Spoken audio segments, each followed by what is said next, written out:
know you're not a huge movie guy. I'm lost. Everything else is just kind of filler. Okay, so we're doing spoilers. What is his story? I don't know how to end this. Deal with it.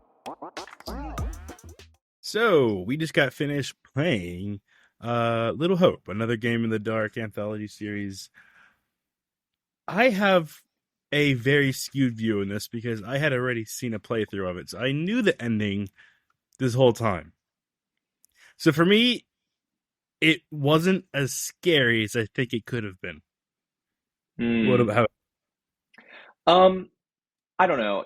Jump scares don't really get me as much. There were a few that definitely got me towards the end, but I can't believe that plot twist. That it's like the other game I figured out like halfway through. Man of Medan, I was like, Yeah. okay, I think it's like a gas or something that's leaking. It's making them see all this stuff. That's why, this one I was like, no, I really do think it's like reincarnation or something, and that's why, because the story of the game, I'm not going to go into full detail, but it's like these 5 people, they keep showing up in different time periods. Like they're in the witch trials, and then they were also in the 80s, and then there was this house fire that killed them all. They also all died during the witch trials.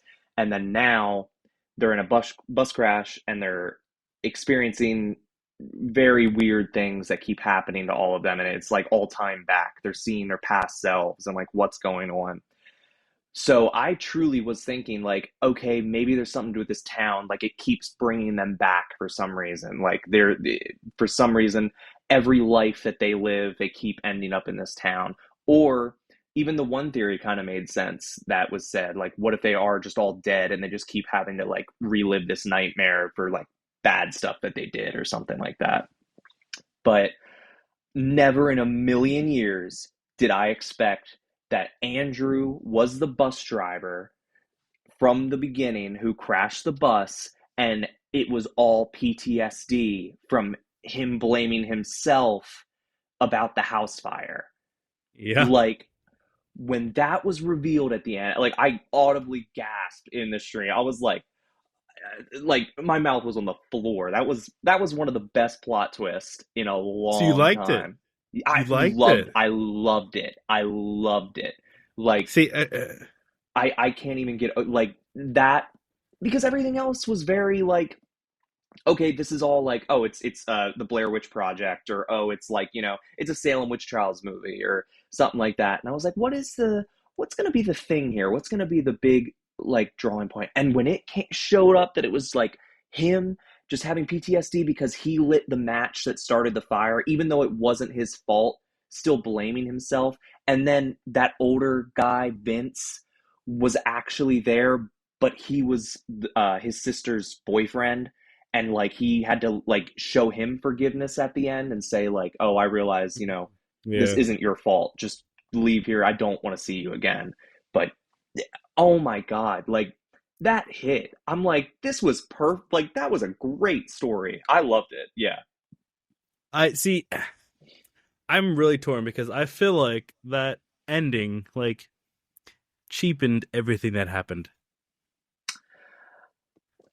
I mean, I can kind of see that, but for me, it was just like, people, I studied mental health. I mean, not to get into like my own life or anything like that, but like in college, I studied mental health, and like people who are like schizophrenic or have PTSD or delusional, and he was having a concussion after the bus crash, they really believe that stuff's happening. So it's like for us to have to experience this through his eyes and us to believe it's really happening, I feel like really shows us what it's like for people with a certain mental illness. They care, and someone who's been through something that traumatic and carrying that guilt. Like, I feel like that's totally a realistic thing, not in, as extreme as this was, but I feel like, I don't know. I loved it. I thought it was great. Yeah, I thought that the initial story was intriguing and everything, but I never once thought that it was, paranormal or supernatural or anything like that. I always thought it was something scientific. I did, when I first watched it, I did think that it was some weird time thing, but again, I thought it was more scientific to supernatural. Yeah. Obviously, in the end, it turns out it's just the dude, having mental problems, and I don't know. I have a hard time. I mean, it's a great twist, but again, I think it works better in a movie because playing through it and going, I know everything that's happening literally isn't real. Oh, that character died. He wasn't real. Like, Yeah.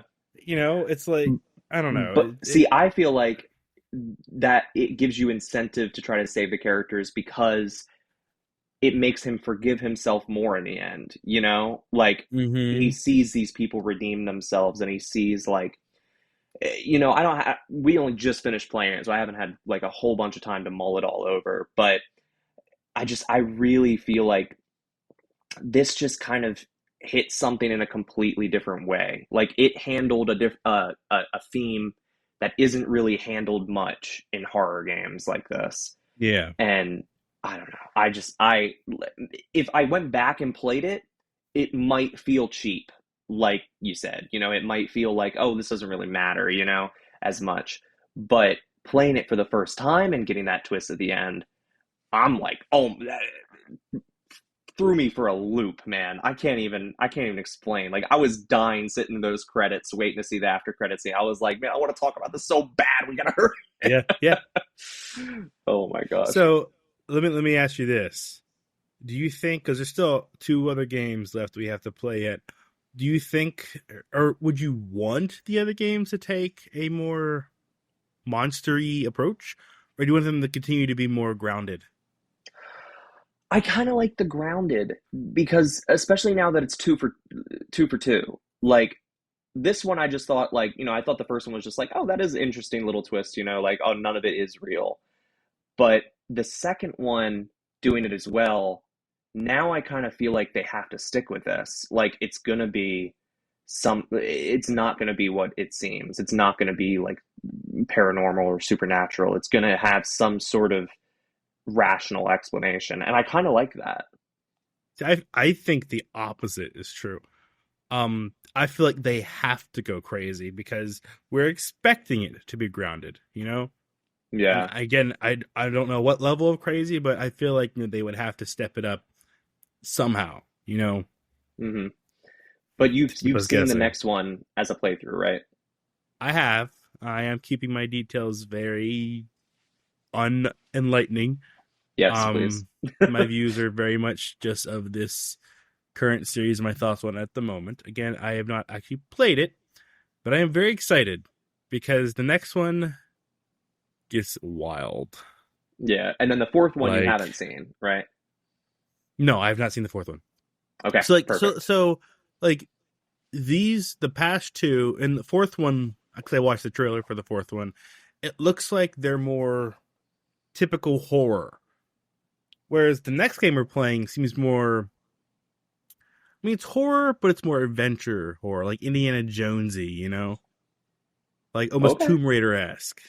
I'm down for that. You know how I feel about Indiana Jones. Yeah, so. Yeah. It's less, like American horror. It's like adventure horror, I guess you could say. Yeah. And I thought it was really cool at the end of this game, one of the last like postcards you found, because that's it takes place, or it replaces the pictures from the first game. It like shows you a little bit of the future, that it showed something from the next game. When you said that, because at first I was just like, who is this person? Like I was like, is this going to flash forward or something? Or we're going to get another set of characters? I was like, is she military gear? I was like, yeah, like that threw me for a loop. I'm really hoping that this series keeps going after the fourth one, because I know this is season 1 or something, but maybe they're taking like a year break and then they'll do another one and start season 2, because I'm into it. So far, I'm 100% in. Let's get into game 3, Shall we do our review? I would love to. I'm very curious to hear what yours is. Well, my review is going to be... I'm going to have to look at it from the eyes of somebody who didn't know anything. As somebody who potentially didn't know anything, I would think that this would be, I don't know, like an 8 out of 10. Because like you said, there was that big twist. There was a solid mystery throughout the entire game where it gave you just enough info to not feel like you're completely lost, but not enough that you just figured it out, you know? Mhm. You and me were figuring it out because again, I couldn't remember all the details. We were like, okay, he died this way. That means this monster's for them. He's probably gonna die this way. Like with the girl, we were like, okay, her past self was strangled. We found a knife. Give her a knife so she can cut the rope or whatever that she might end up being strangled by. Like that was something that I knew nothing about. We just kind of figured it out and stuff like that.